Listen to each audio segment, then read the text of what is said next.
মিডিয়ার ভাইরা প্লিজ, এটা খুবই ক্রুশিয়াল, খুবই ইম্পর্টেন্ট, এটা প্রচার করতে হবে। কারণ এটা হাজার হাজার মানুষ ইনশাআল্লাহ আল্লাহ চাহে তো এটার বদলতে হয়তো আল্লাহ তাআলা তার জীবনটা রক্ষা করবে। হার্ট অ্যাটাক যদি কারো হয় কিভাবে বুঝবেন? দেখেন, বুকের মাঝখানে চাপ আসবে, মাঝখানটাতে। অনেকে মনে করেন বুকের বাম পাশে মনে হয় চাপ, না, বুকের মাঝখানে ব্যথা বা চাপ, এমন চাপ যদি 20 কেজি ওজনের একটা পাথর আপনার বুকে চাপা দেয় তাহলে কেমন ওজন লাগবে? ভারী লাগবে না? মনে হয় একটা ভারী কিছু চাপ দিচ্ছে, এরকম চাপ অনুভব হবে। সাথে এই চাপটা আপনার এই শোল্ডারে বাম হাতের দিকে ছড়িয়ে পড়বে, হাতটা মানে কপ কপ কপ কপ করতেছে। আপনার ওই সময় ঘাম ছুটবে, সাথে শ্বাসকষ্ট হবে এবং আপনার বই ভাব আসতে পারে এবং মৃত্যুর ভয়। এই কয়টা ফিচার যদি আপনার থাকে, আপনি কাল বিলম্ব করবেন না। যদি হাসপাতাল পাশে থাকে অবশ্যই হাসপাতাল নেবেন, কিন্তু অনেকের এরকম হয় যে হাসপাতালে একটু দূরে আছে। এই জন্য ওই WHO এবং আমেরিকান হার্ট ফাউন্ডেশন তারা বলছে প্রি হসপিটাল ম্যানেজমেন্ট বাসায় করতে পারবেন। খুব ইম্পর্টেন্ট, অ্যাসপিরিন, একটা ট্যাবলেট অ্যাসপিরিন 300 mg চিবিয়ে খেতে হবে। অ্যাসপিরিন চিবিয়ে খেতে হবে, ইনশাআল্লাহ তার 50% মৃত্যুর ঝুঁকি কমে আসবে।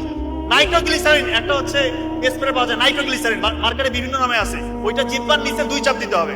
আর এটা হচ্ছে অ্যাটোরভাস্টাটিন গ্রুপের যে কোনো একটা ওষুধ 40 mg খাইতে হবে। আল্লাহ চাহে তো তার মৃত্যুর ঝুঁকি ইনশাআল্লাহ আপনি 70-80% বাসার মধ্যে কমাই দিলেন, এরপর দ্রুত হাসপাতালে নিয়ে যেতে।